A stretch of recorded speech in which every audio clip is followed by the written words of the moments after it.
Testing the recording. Got recording going on in a couple of different places. So I think we've got this going on. Welcome and good morning. Robin Hood trying to take from the rich and give to the poor yesterday. Yeah, Robin Hood got crushed yesterday. It's all right, things happen, problems happen. Sometimes I like it when the broker goes down. Makes me stay in my trades longer.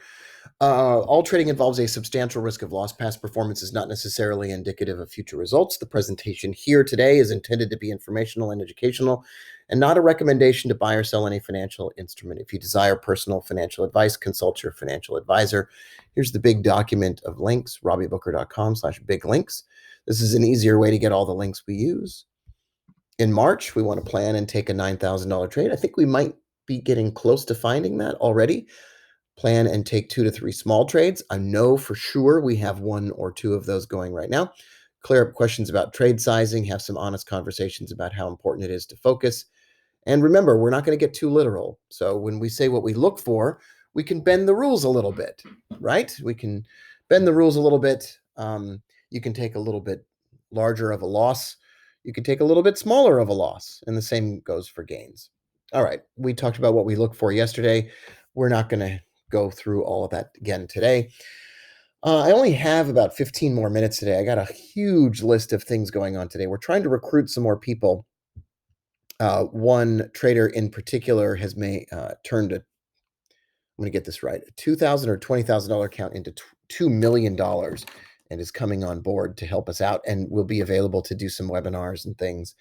And she's really a giant superstar, but no one's ever heard of her before. She used to teach a little bit for another company, and we're recruiting her to do a newsletter, which you will have access to, maybe do some coaching webinars together with me. And we're going to have a company meeting today to recruit her.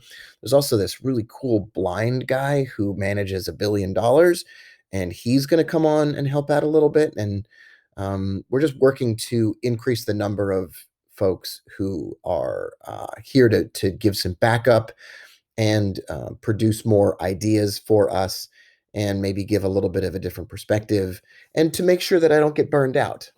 So I'm going to go to a meeting today. The people who run the company now are coming into town. So that's why we're starting a little bit early today. We should be back on our schedule by Thursday.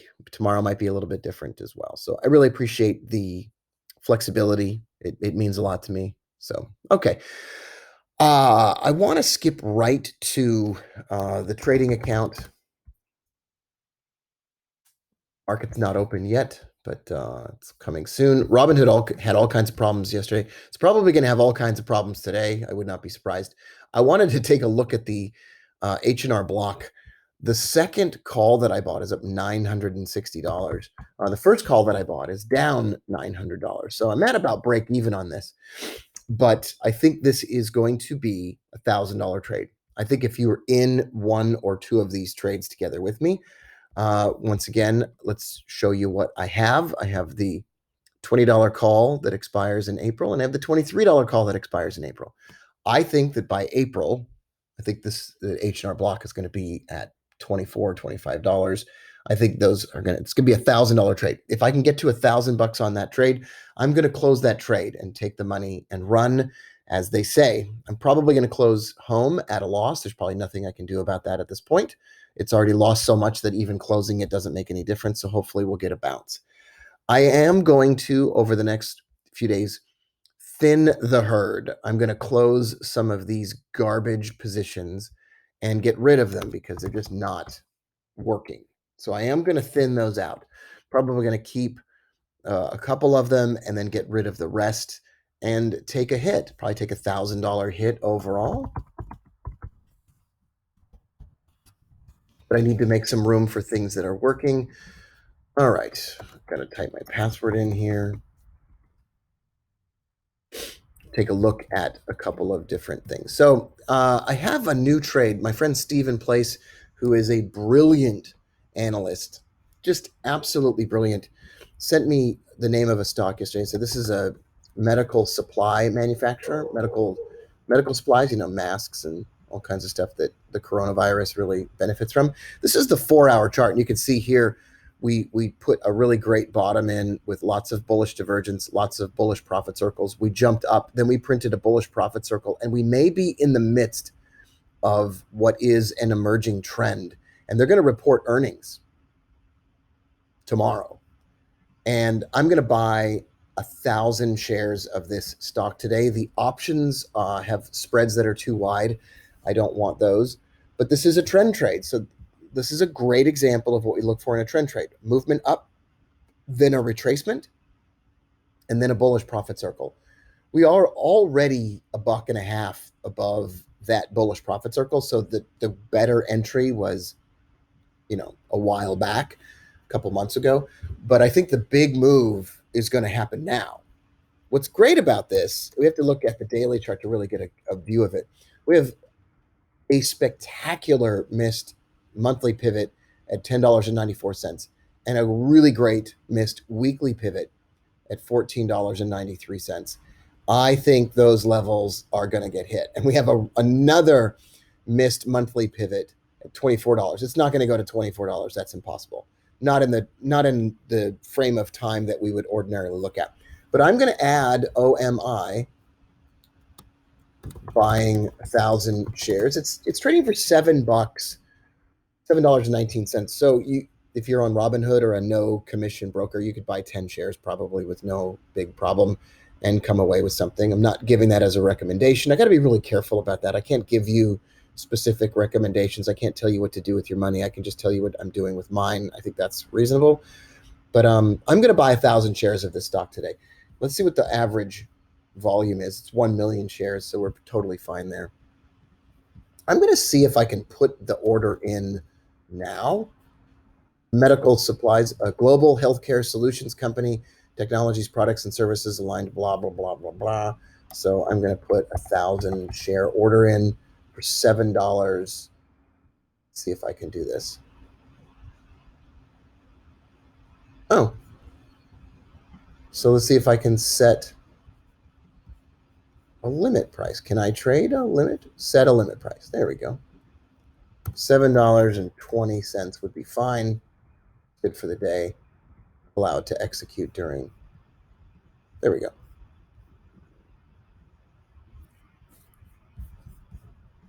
The other one that I want to look at today is SPPI. We talked about this yesterday. So lots of insider buying. Spectrum Pharmaceuticals, it's up a bit. It's up a very small amount so far, so it's not like it climbed a ton. But I'm up $450 on that trade. Now I'm down, a bunch of money on other stuff. I'm keeping RFP forever. It's a value stock. I'm probably going to keep that one longer than I should. I might dump that eventually. Home, we've already talked about what a garbage can that is. But SPPI is already up. I own 2,000 shares of that. It's only trading at $2.67 a share. I really like this trade. I think this potentially is the $9,000 trade. So I traded 2,000 shares. It would need to move $4 in order to get there. I think it could move $4 to around $7. I think it could move all the way up here. We'll see. I don't have an expiration on it, so I could hold this. If the trend goes up, I could hold this for a while. And I'm going to plan on doing that. So that's a possible big giant trade. The next one I want to look at with the most amount of potential is the UVXY. So we're going to open a little bit higher on the UVXY today. And I think we talked about this. We've really gone through this a bunch. We talked about the correction and then the bounce, and the correction we thought might come all the way at the weekly pivot. I think that there's more problems to come. If you look at SPY, it's the same kind of story. We looked at it maybe never getting to the monthly pivot, which it did. It's now going to probably get up to 310. It was a spectacular recovery yesterday, no question about it. But I think, we probably have one more round of worry and concern that goes into the market. I don't really trade SPY. I don't really trade the SPY. Never have. I don't think I have ever traded this at all. But if we do hit $310, this is going to open lower, so it's not going to get there. If we could hit 310 bucks on this, I would consider buying puts. I don't even know how expensive they are. I don't know how practical that is.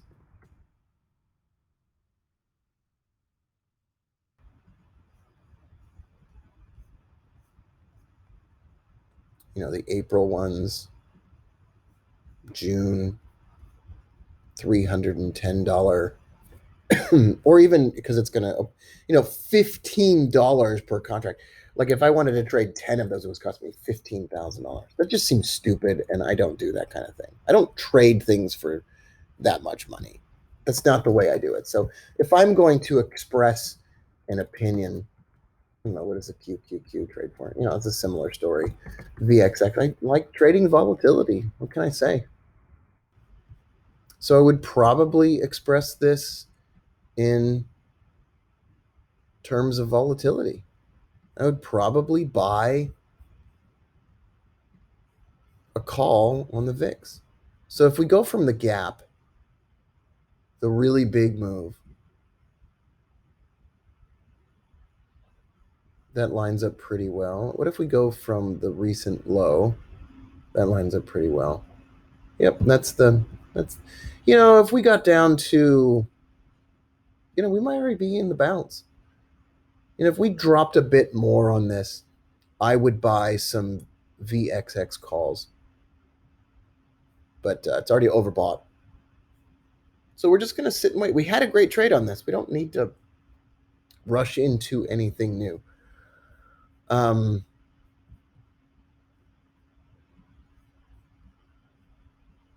going to take a look at your thoughts and your questions and your comments. Yeah, the SP. Oh, that's what I was going to say too. You're not Jeff. Thank you. The SPXS is a bit more affordable. So this goes up if the S&P 500 goes down. So we could buy calls on this, for example.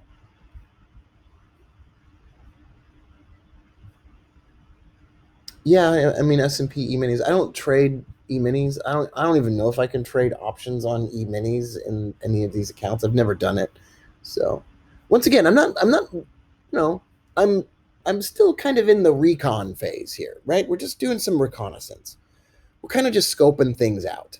So, I would consider the S&P E-minis. Yeah, I would consider that. Never done them before, but I would consider options on the S&P E-minis. I would not trade futures. I don't know how to trade futures, and I don't get it, and I don't know which contract I'm supposed to trade. I don't want to learn any stuff like that. I don't want to do anything like that. But I would trade options on it. I mean, I'm sure Thinkorswim makes that possible, right? Trade the ES. Do you go ES? Is that what you do?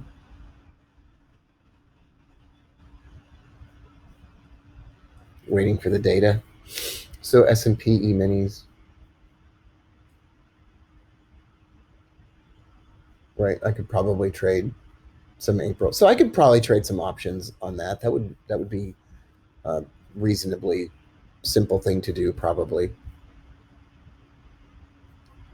Yeah. So ES is the continuous contract on Thinkorswim. So I would consider that. I would probably trade something I'm more familiar with, not because it's better. Oh, on the Blade 720. So, someone noticed um, my tab open on Blade. So I don't know, William, if you're talking about a Blade drone.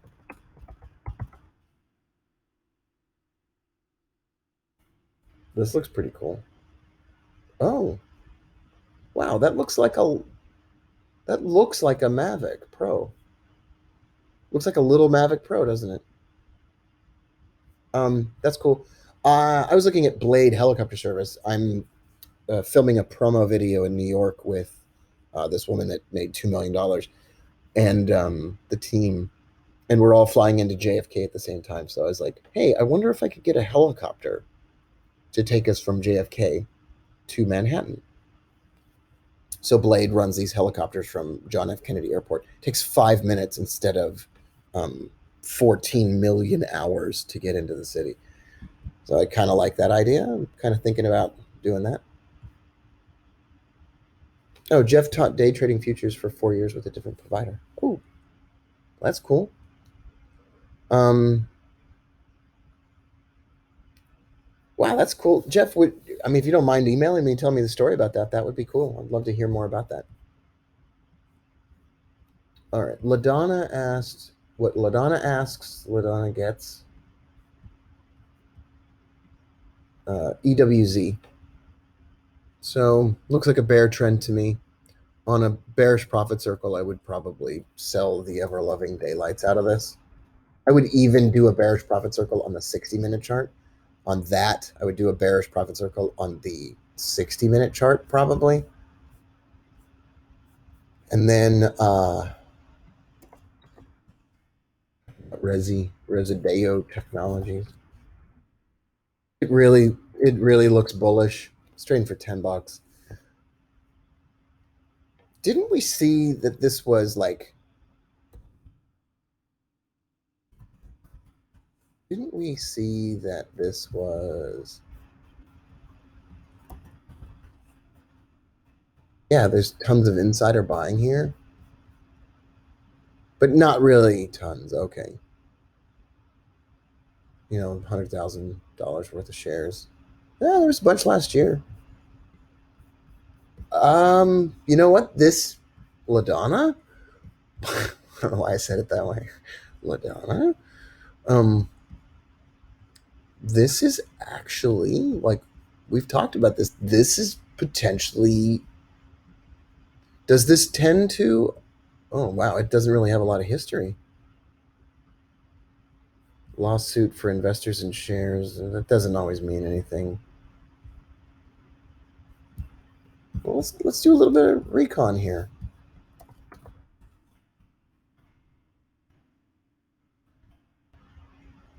Oh boy, I gotta go. Critical comfort, thermal solutions, residential environments.